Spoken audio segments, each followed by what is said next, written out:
del profesor Juan Bosch, Capitalismo tardío en la República Dominicana, donde no conocíamos el capitalismo, y Juan Bosch aprovechó, incluso en su exilio en Cuba, para escribirnos al respecto. No conocíamos el capitalismo, la oligarquía esclavista cubana se fortaleció mucho en los años de la primera mitad del siglo XIX, pero al mismo tiempo que ella iba fortaleciéndose, la economía capitalista, a tal punto que al hacerse el censo de 1861 había 430.496 personas clasificadas como trabajadores, 370.508 como jornaleros, 50.988.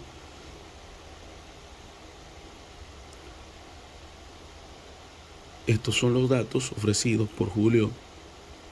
Lariveren en su Historia Económica de Cuba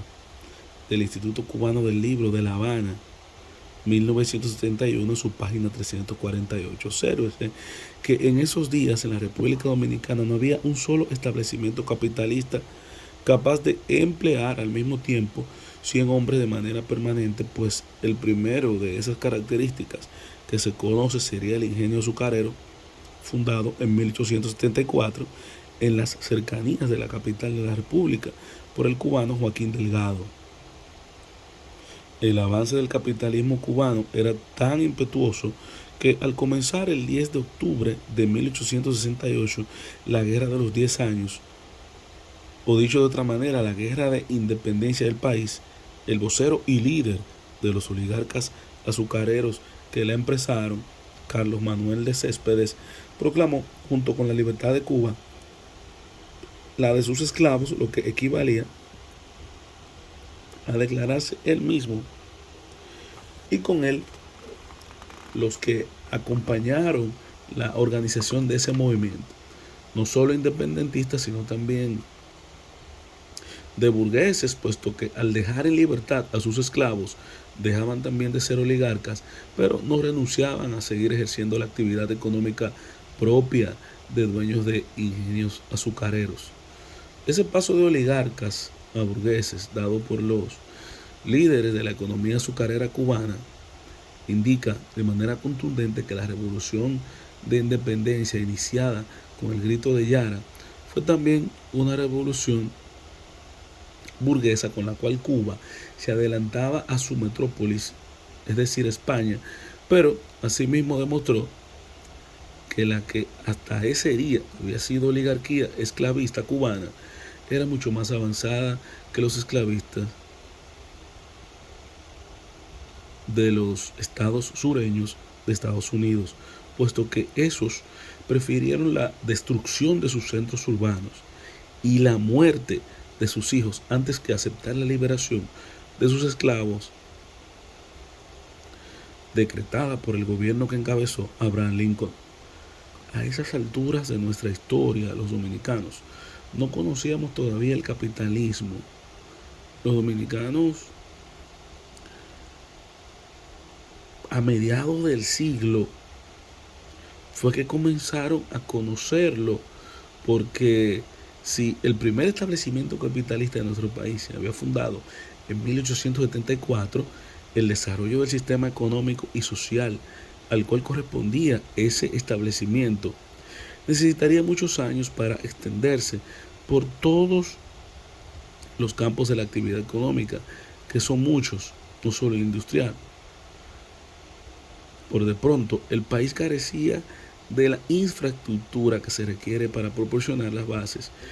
que exigía el fortalecimiento de un sistema nuevo. Faltaban vías de comunicación por las cuales entren,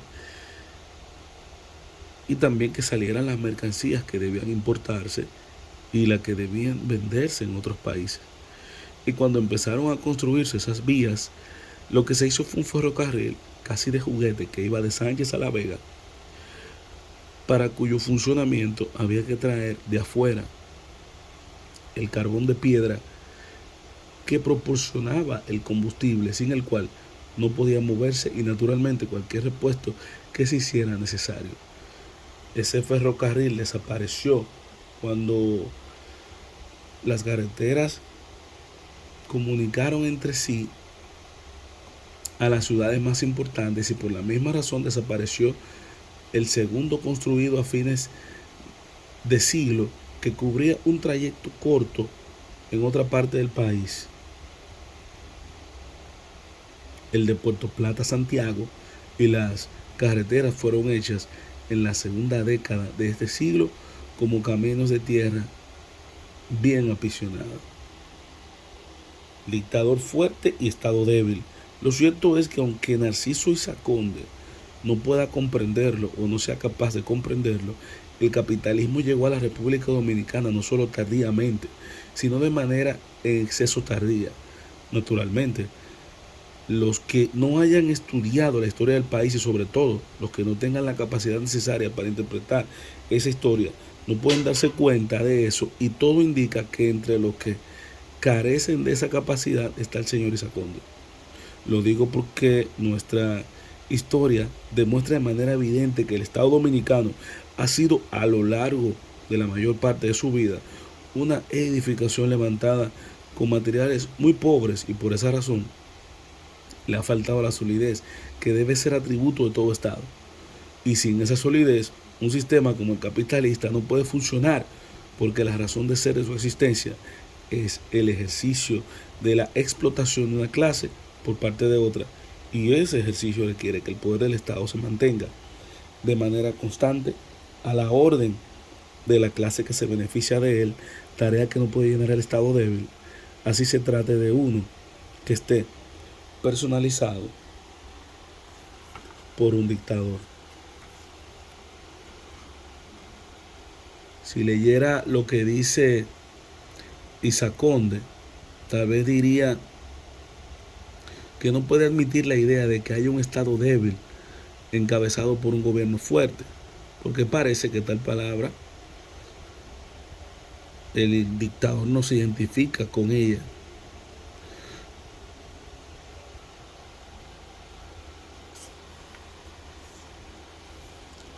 El Estado dominicano era débil, no solo cuando lo gobernaba Ulises Ceró, sino a partir del día en que fue establecido y no podía ser fuerte, porque desde el momento de nacer estuvo en contradicción con la sociedad que pretendía organizar y dirigir. Esa sociedad estaba lejos de ser capitalista y sin embargo el Estado que le impusieron fue montado sobre un diseño correspondiente a una sociedad capitalista porque se trataba de mantener el país funcionando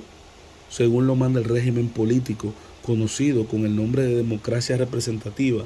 Y sucede que ese régimen no puede subsistir allí donde no se ha establecido el capitalismo, porque él es en el orden político la proyección del sistema económico capitalista, y si aquello que se proyecta no tiene vigencia,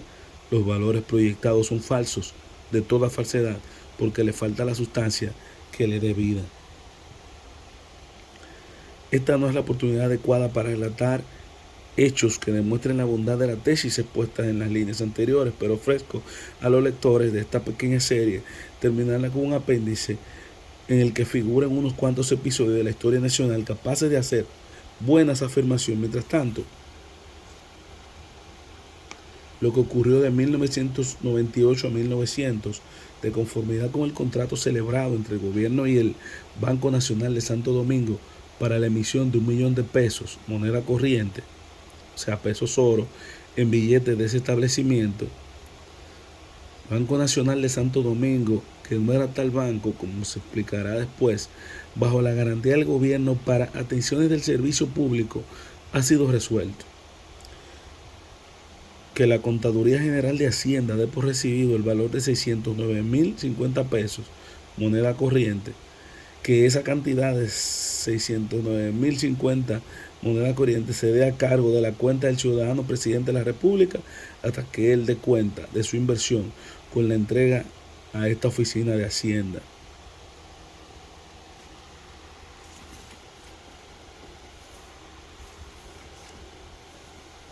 Ulises Ceró murió 1 año y 5 meses antes de que terminara el siglo XIX, Para el día de su muerte, el Estado Dominicano tenía más de medio siglo de creado y en ese mismo tiempo había sufrido muchos descalabros y hasta su disolución durante casi 4 años en los cuales su territorio y sus habitantes pasaron a formar una provincia ultramarina del Imperio Español. Por sí sola, la historia del poco más de medio siglo de vida de la República Dominicana da que pensar si la comparamos con la de un país europeo con desarrollo capitalista, digamos Francia, Bélgica, Holanda, pero mucho más de qué pensar el cúmulo de acontecimientos aquecidos entre 1865 y 1899, o sea, en los últimos 35 años del siglo pasado, en los cuales el país conoció nada más y nada menos que 23 gobiernos, de los que 3 fueron encabezados por Luis Heró y 3 por protegidos suyos que gobernaron porque él les cedió el gobierno y les ofreció un apoyo militar de que disponía a su gusto y medida. Él, Ulises Heró, y no el Estado. ¿Cómo explicar esa situación de desorden general y constante? Difícil de explicar. La lectura del día de hoy correspondiente a Juan Bosch, Capitalismo tardío en la República Dominicana, ¿qué te ha parecido? Déjame en la caja de comentarios qué piensas del capitalismo en la República Dominicana y la situación de Cuba. ¿Cómo lo ves tú? Así como los libros que deseas que leamos en este canal. Suscríbete, dale like y comparte si aún no lo has hecho. Nos vemos en el próximo vídeo. Recuerda, los libros te educan.